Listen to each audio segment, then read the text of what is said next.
Praise the lord.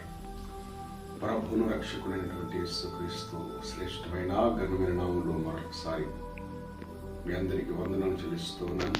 గడిచిన రాత్రంతా ప్రభు మనల్ని మన కుటుంబాలను తన సురక్షితమైన రెక్కల క్రింద కాచి కాపాడి మనకు జ్ఞాని ప్రభు మనకు అనుగ్రహించి ఉన్నారు. Praise the lord. ఈ దినమును బట్టి ప్రభువునికి మనము కృతజ్ఞతాస్తుతులు చెల్లించాల్సిన వారమై ఉన్నాం. ఈరోజు దేవుని వాగ్దానం కీర్తనల గ్రంథము 44వ కీర్తన 3వ చరణం. వారి బాహువు వారికి జయమీయలేదు, నీవు వారిని కటాక్షించితివి గనుక నీ దక్షిణ హస్తమే, నీ బాహువే, నీ ముఖ కాంతి వారికి విజయము కలుగజేసి. ఇశ్రాయేలు ప్రజలు అరణ్యభూమిలో వారు ప్రయాణం చేస్తూ ఉన్నప్పుడు అనేకమైనటువంటి సమస్యలు వారు దాటి వచ్చారు. మొట్టమొదటిగా ఎర్ర సముద్రం వారి ఎదురుగా వచ్చింది. వెనుక ఫరో సైన్యం, ముందు ఎర్ర సముద్రం. ఎక్కడికి వెళ్ళలేనటువంటి పరిస్థితి, ఏమి చేయలేనటువంటి పరిస్థితి. వారి దగ్గర శక్తి, బలం, సామర్థ్యం ఉన్నది, ఎందుకు పనిచేయదు? ఎందుకంటే వెనుక వస్తున్న సైన్యము బహు గొప్ప సైన్యం. వీరికి యుద్ధ నైపుణ్యం లేదు. ముందు చూస్తే ఎర్ర సముద్రం, దాన్ని దాటలేరు. ఏం చేయాలో అర్థం కాని పరిస్థితుల్లో వారు మోషే మీద సనిగారు. ఎందుకు మమ్మల్ని ఇక్కడికి తీసుకొచ్చి ఇక్కడికి చంపడానికి తీసుకొచ్చావని ఎందుకు అని అతని మీద సనిగారు, దేవుని మీద సనిగారు. కానీ ఆశ్చర్యరీతిగా దేవుని హస్తము ద్వారా, దేవుని బాహువు ద్వారా ఎర్ర సముద్రము రెండుగా పాయలైందండి.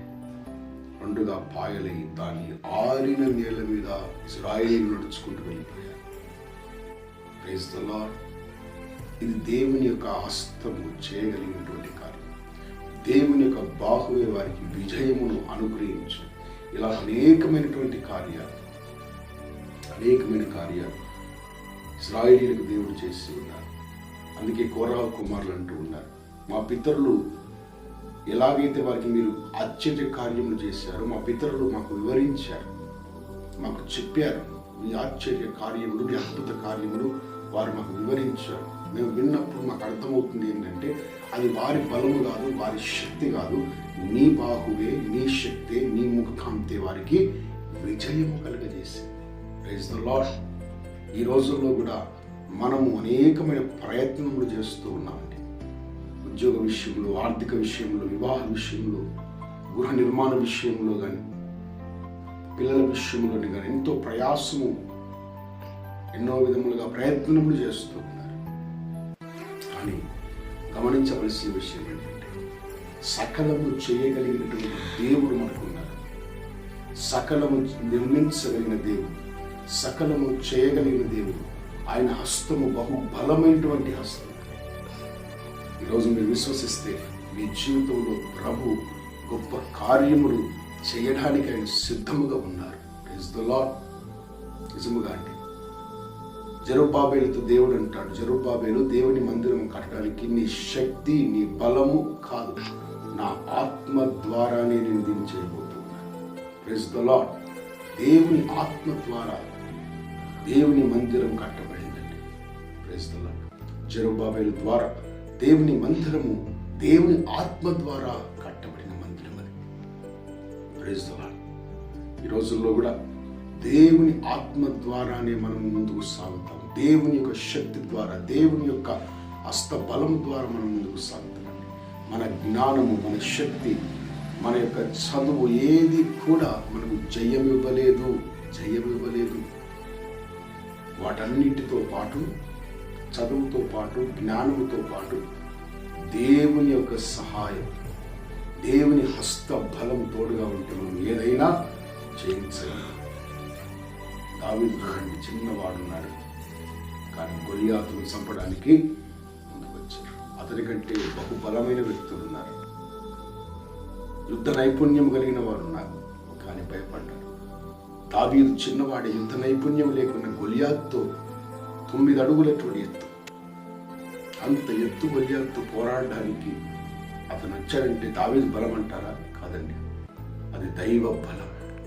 దావీదుకు దేవుని హస్తము తోడుగా ఉన్నది కాబట్టి గొలియాతును ఓడించగలిగాడు, చంపగలిగాడు.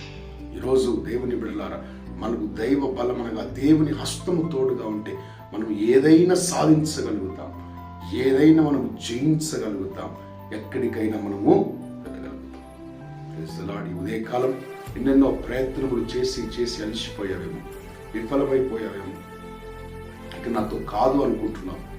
నేను అంటాను, ఒక్కసారి నీ సహాయం నాకు దయచే ప్రభువా, నీ హస్తముతో నువ్వు నడిపించు నాయన అని ప్రార్థించి ఉదయకాలం ఆ హస్త బలముతో నువ్వు ముందుకు వెళ్తే నీకు అసాధ్యమైనటువంటి కార్యం ఏది కూడా ఉండకుండా దేవుడు విజయమును నీకు సమకూర్చి విజయోత్సవం చేత నింపి ఊరేగిస్తాడు.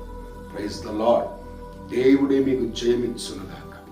దేవుడే మీ ప్రయత్నములన్నింటిలో ఆయన హస్తము తోడుగా ఉంచి మీకు సహాయం చేయనుగాక. ఒక మాట చెప్తానండి. యోసేపు బానిసగా ఉన్నప్పుడు ఫరో ఇంటికి అతను వెళ్ళాడు. ఎప్పుడైతే యోసేపు అక్కడికి వెళ్ళాడో ఫరో ఇల్లంతా కూడా దీవించబడడం ఫరో గమనించాడు. అతని పంట సమృద్ధిగా పండడం అతను గమనించాడు. తన ద్రాక్ష తోటలు సమృద్ధిగా పండడం అతను గమనించాడు.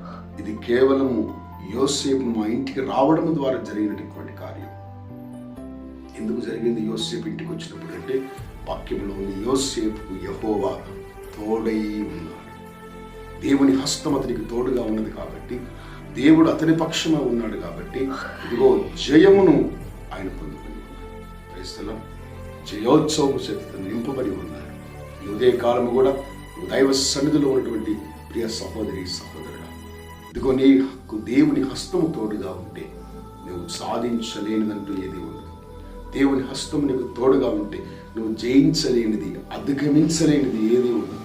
ఆ ప్రభు నీకు తోడుగా ఉండి నీకు నీ ఉదయకాలం ఈ ఆశీర్వాదం చేత నింపి నిన్ను జయోత్సవం చేత ఊరేగించి నడిపించునగాక. ఆమేన్. ప్రార్థన చేసుకుందాము. ప్రేమ నమ్మకము కలిగిన తండ్రి, నీకు వందనాలు. నిన్న నేడు నిరంతరం ఏకరీతిగా ఉన్న దేవుడు, మారని మార్పు లేని దేవుడు తండ్రి. ఉదయకాలం మరొకసారి నీ పాదాలు పట్టుకుంటున్నాను తండ్రి. నీకు వందనం. గొప్ప దేవుడు తండ్రి, శక్తిమంతుడు నాయన, నీ సహాయం దయచే. ఇదిగో తండ్రి, అవును తండ్రి, అయ్యా ఇశ్రాయేలీయులు తండ్రి, వారి బాహు వారికి జయం ఇవ్వలేదు, కానీ నీ బాహువే, నీ ముఖ కాంతియే వారికి జయమును అనుగ్రహించింది. నీ దక్షిణ హస్తమే వారికి జయం ఇచ్చింది. అవును తండ్రి, మేము కూడా మా జ్ఞానముతో జయం పొందుకుంటామని మేము అనుకుంటున్నాం, మా బలంతో మేము జయం పొందుకుంటామని మేము అనుకుంటున్నాం, కానీ జయమును పొందలేకపోతున్నాం. నాయన నీ సహాయం మాకు అవసరం నాయన, నీ హస్త బలం మాకు అవసరం నాయన. మీరు మాకు తోడుగా ఉంచి అయ్యా ఇదిగో తండ్రి మాకు జయోత్సవం చేత నింపమని వేడుకొనిచున్నా. ఎన్నెన్నో ప్రయత్నములు చేసి మేము విఫలమైపోయాం నాయన. అయ్యా ఈ ఉదయకాలాన్ని శరణు కోరుతున్నాము నాయన. ఒక జయమును దయచేయమని, విజయమును దయచేయమని వేడుకొనిచున్నాను. ఈ వాక్యం వింటున్నటువంటి చూస్తున్నటువంటి ప్రతి వ్యక్తిని మీరు దీవించండి, ఆశీర్వదించి వారికి జయమును దయచేయమని వేడుకొనిచున్నాను. ఎవరైనా బలహీనులుగా ఉంటే వారిని మీరు ముట్టండి, స్వస్థపరచండి. ప్రతి బలహీనత నుంచి విడుదల దయచేయమని వేడుకొనిచున్నాను. చిన్న బిడ్డలు మొదలుకున్న వృద్ధుల వరకు ప్రతి ఒక్కరికి దీవెన, ఆశీర్వాదం, నెమ్మది, సమాధానం దయచేయమని యేసు శక్తి కలిగిన, ప్రభావం కలిగిన నామంలో అడిగి వేడుకొనిచున్నాము తండ్రి. ఆమేన్. దేవుడు మిమ్మల్ని, మీ కుటుంబాన్ని దీవించి ఆశీర్వదించుగాక.